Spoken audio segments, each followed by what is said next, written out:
આગળ વાત કરીએ કચ્છના રાપરમાં એક સ્વામીનો પાકિસ્તાનની જય બોલાવતો એક વિડીયો વાયરલ થયો છે, જેના કારણે વિવાદની શરૂઆત થઈ છે। કચ્છના રાપરમાં સ્વામિનારાયણ મંદિરના સ્વામીએ પાકિસ્તાનની જય બોલાવી। જો કે કેપી સ્વામી પાકિસ્તાન બોલતા સભામાં હાજર લોકો જય પણ બોલ્યા હતા અને આ એક વિડીયો કે જેના કારણે વિવાદની શરૂઆત થઈ છે। રાપર સ્વામિનારાયણ ગુરુકુળ ખાતે આવાસ અર્પણ આ કાર્યક્રમ યોજાયો હતો કે જ્યાં કાર્યક્રમમાં પાકિસ્તાનની જય બોલાવતો આ વિડીયો વાયરલ થયો હતો। જો કે શા માટે પાકિસ્તાન જય બોલાવી તે પણ સવાલ થઈ રહ્યો છે કે શું તેમણે પાકિસ્તાનની જય બોલાવી છે, શું તેમણે નિવેદન આપ્યું હતું તે પણ સાંભળીએ એ વિડિયો।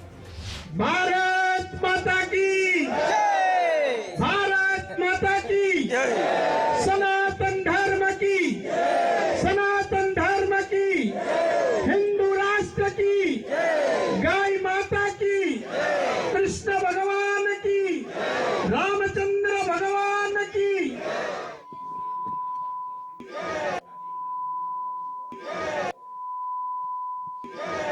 भारत माता की। આજ મુદ્દે આપણી સાથે સંવાદદાતા કૌશિક છાયા જોડાઈ ગયા છે। કૌશિક, કેપી સ્વામીનો આ પાકિસ્તાનની જય બોલાવતો વિડીયો વાયરલ થયો છે, વિડીયોની તથ્યતા શું છે પહેલા એ જણાવશો। જી ચોક્કસથી તાજેતરમાં રાજ્યની 182 વિધાનસભાની સીટ પર કેન્દ્ર અને રાજ્ય સરકારની પ્રધાનમંત્રી આવાસ યોજના ડોક્ટર આંબેડકર યોજના અંતર્ગત ચાવીઓ વર્ચ્યુઅલ દ્વારા વડાપ્રધાન અને મુખ્યમંત્રીએ અર્પણ કરવાના કાર્યક્રમનું આયોજન રાપર સ્વામિનારાયણ ગુરુકુળ ખાતે કરવામાં આવ્યું હતું, જેમાં ધારાસભ્યો તેમજ જિલ્લાના પદાધિકારીઓ અહીં ઉપસ્થિત રહ્યા હતા। ત્યારે દરેક આગેવાનોની ઉપસ્થિતિમાં રાપર સ્વામિનારાયણ મંદિરના કેપી સ્વામીએ પણ પોતાના મંતવ્યો રજૂ કર્યા હતા, જેમાં સનાતન ધર્મ તથા ભગવાન તથા ભારત માતા કી જય બોલાવી રહ્યા હતા। ત્યારે અતિ ઉત્સાહમાં આવીને પાકિસ્તાનની પણ જય બોલાવી હતી અને પબ્લિકમાં પણ જયના નારા લાગ્યા હતા।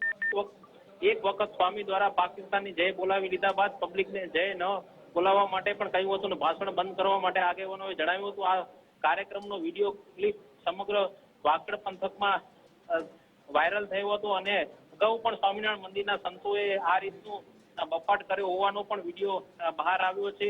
જોકે આ સમગ્ર મામલે સ્વામીએ જણાવ્યું હતું કે હું લોકોની પરીક્ષા લેવા માંગતો હતો કે લોકો શું કહે છે, પરંતુ આ રીતના બફાટ એક અનેક ગંભીર બાબતો કહી શકાય તેમ છે અને આ રીતે જો સ્વામી જો બોલતા હોય તો તે પણ બાબત અતિ ગંભીર કહી શકાય તેમ છે। ત્યારે લોકોમાં પણ એક નારાજગીનો સૂર વ્યાપ્યો છે। જી કૌશિક, તમામ માહિતી બદલ આપનો આભાર। તો કેપી સ્વામી પાકિસ્તાન બોલતા સભામાં હાજર લોકો પણ જય બોલ્યા હતા અને માત્ર તે પરંતુ પહેલા ભારત માતા કી જયના નારા લગાવ્યા હતા અને ત્યારબાદ તેઓ પાકિસ્તાનની જય બોલાવી, જેના કારણે આ વિવાદની શરૂઆત થઈ છે। સવાલો એટલે થાય છે કે શા માટે દુશ્મન દેશની જય બોલાવવામાં આવે છે?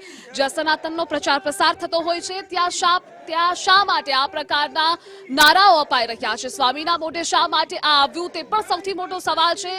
શા માટે દુશ્મન દેશ કે જે હંમેશા આતંકવાદને પ્રોત્સાહન આપે છે તેની જય બોલાવવામાં આવે છે? રાપર સ્વામિનારાયણ ગુરુકુળ ખાતે આ કાર્યક્રમ યોજાયો હતો, ભગવાનની જય બોલાવતા શા માટે તેને પાકિસ્તાન યાદ આવ્યું તે પણ અહીં સવાલ થઈ રહ્યો છે।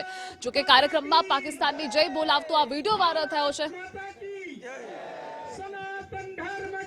આજ મુદ્દે આપણી સાથે જિલ્લા ભાજપ પ્રમુખ દેવજી વર્ચન જોડાઈ ગયા છે। દેવજીભાઈ, ગુજરાત ફર્સ્ટમાં આપનું સ્વાગત છે। કચ્છના રાપરમાં આવાસનો એક કાર્યક્રમ હતો કે જ્યાં કેપી સ્વામીનું એક નિવેદન ચર્ચાનું કેન્દ્ર બન્યું છે, તેઓએ પાકિસ્તાનની જય બોલાવી છે। આપની પ્રતિક્રિયા જણાવશો। મને એવું લાગે છે કે સ્વામીજી લોકો કેટલા એલર્ટ છે જોવા માટે ગયા હશે, બાકી કોઈ એવો વિષય ન હતો કે એની પાછળ કોઈ બીજી ખોટી કોઈ એને વિષય મનમાં હોય એવું ન હતું। સામાન્ય રીતે લોકો કેટલા એલર્ટ છે હું બધાની જે બોલાવું છું ને આમાં બોલાવું છું, લોકો કેટલા એલર્ટ છે એમ એ જોવા ગયા હશે સ્વામી, મને એવું લાગે છે જોયા પછી। જી દેવજીભાઈ, તમામ માહિતી બદલ આપનો આભાર। તો કાર્યક્રમમાં પાકિસ્તાનની જય બોલાવી હતી, જ્યાં સનાતન ધર્મની જય બોલાતી હોય ત્યાં શા માટે આવી ભૂલ થાય છે તે પણ અહીં સવાલ થઈ રહ્યો છે।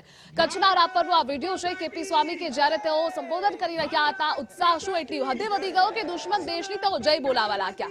કેપી સ્વામી જ્યારથી આ તેમનું નારો સામે આવ્યો છે, પાકિસ્તાનની જય બોલાવતા થયા છે, ત્યારથી વિવાદની પણ શરૂઆત થઈ ગઈ છે। રાપર સ્વામિનારાયણ ગુરુકુળમાં આ કાર્યક્રમ યોજાયો હતો।